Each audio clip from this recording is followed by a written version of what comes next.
This is the Kershaw XCOM. The reason I got this knife is it's a Les George design, and I've seen his custom XCOMs, and they are super cool.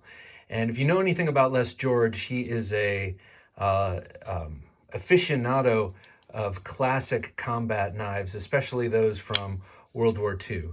And he makes his own knuckle duster trench knives. He casts those the duster handles and builds the blades. He's known for his daggers that he has made by Spartan, and he of course is known for his folding knives, his Vceps, and all of his collaborations with both Kershaw and ProTech. So you know Les George and you know his sensibility. I think this thing is really super cool. It's based on the M3 trench knife, a knife I don't have in my collection, but I'd really like to get one. They have stacked leather handles, much like the K-bar, and then a pommel, and then the crossguard has a forward-facing quillion up top for your thumb for a fighting. For a sort of fighting position. And then it's got a 7-inch blade design shaped much like this, oftentimes with the top half of the top edge sharp. A great classic fighting knife, and it's really awesome to see it in a folding form. Now this, so you know, is a $30 Kershaw with all that implies. So this is, FRN, a kind of a cheap plastic handle material. I mean, it's tough, but it feels kind of cheap. These edges are really sharp, for instance. But it's got a pretty stout liner lock in there, but like nearly zero detent. So you can, I can't do it under here because oh yeah, I can. You can whip it out. It's especially easy to whip out in reverse grip. Oh, and to hit against your table. But so it doesn't have, it's very stiff action on nylon washers. It feels gritty. I'll probably put some oil in there, see if I can, I know eventually it'll get smooth. There's a sort of cheapish coating on the sort of cheapish steel that I'm sure is slowing it down, but as soon as that wears around the pivot, it'll be smooth. But, no worry. I got this for the design, not necessarily. It was a $30 impulse buy. And I've always kind of been looking at it. And I always wished, I didn't always wish it. I always liked the custom versions. But now it occurs to me, having this, ZT should make this damn knife and have a comeback and, make a tough version of this knife, which is based on a tough combat classic, and start, doing what they're... I don't know what's up with ZT, but come on back. That 308 was cool. So do this. Les George, the name will sell it. The look of this thing will sell it. This is a cool knife. I really like it. Despite all of its cheap Kershaw-ness here, I think that no doubt the design is what I really like. But if this is what you've got, this will be a great knife for you. To be realistic, HCR 13 MOV it's a good EDC steel. If you know how to sharpen your knives and how to keep it sharp, you could just do it once a day. Come home and strap it. It'll be good to go. Or maybe bring a strap with you. I mean, this is really sharp out of the China factory here. I don't know. Pleasing. It's a pleasing knife. Also, I think it would make a great car knife. I have a car knife right now that I'm rather into, that I'm going to leave in there, but I think this would make an excellent car knife because it's really sturdy. I mean, it's very sturdy and stout. You could definitely use this knife for emergency knife tasks that come up, in and around your car or truck. But also it has a pretty nice point to it, and if you needed to feel safe with something in your hand to defend yourself with, this would be a nice option.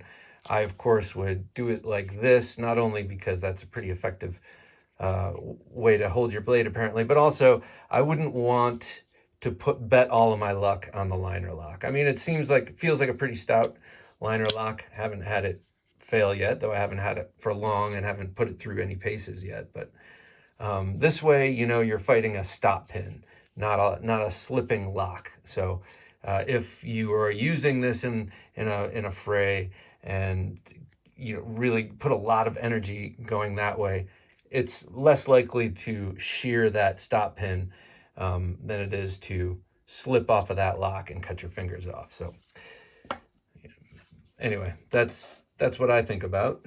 All right, let me show this with a couple of other knives. Here it is with Les George VSEP. I mean, he's really known for this classic design. This is his. This was a very early mid-tech knife. This was actually the first knife I ever heard the term mid-tech used for, meaning some of the parts are cut out elsewhere, and then in his shop he finishes it, grinds the blades, and sharpens them, etc. So this is what he's known for sure. One of his famous knives. This is the Rockeye ProTech. This was from the first batch that came out a bunch of years ago now, before they started making the SBR and then re-released this knife. Great design. Here it is with another inexpensive Kershaw. This is a speed safe. This is called the Weston.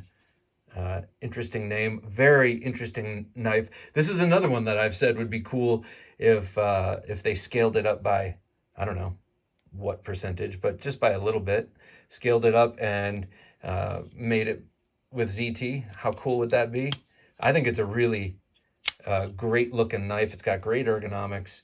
It's a hollow ground blade, 8CR13 MOV. It's got a little damage to the tip. I have used this before, and then just kind of thrown it back in the case. I think that would make another cool ZT. They should throw him some offers, man. Here's another one that is designed off a World War II combat knife, the Smatchet. This is the Smatchet by Boker Knives. This is truly a guillotine. It's designed by Chuck Gudritis, and he did a great job on taking that large, double-edged, spear-pointed bladed weapon and turning it into a folding knife. The Smatchet, if you don't know what that is, Google it. Google image search the Smatchet. It was I think Fairbairn and not Sykes, but some Fairbairn and some other colonel or someone that you've heard of before. The name escapes me.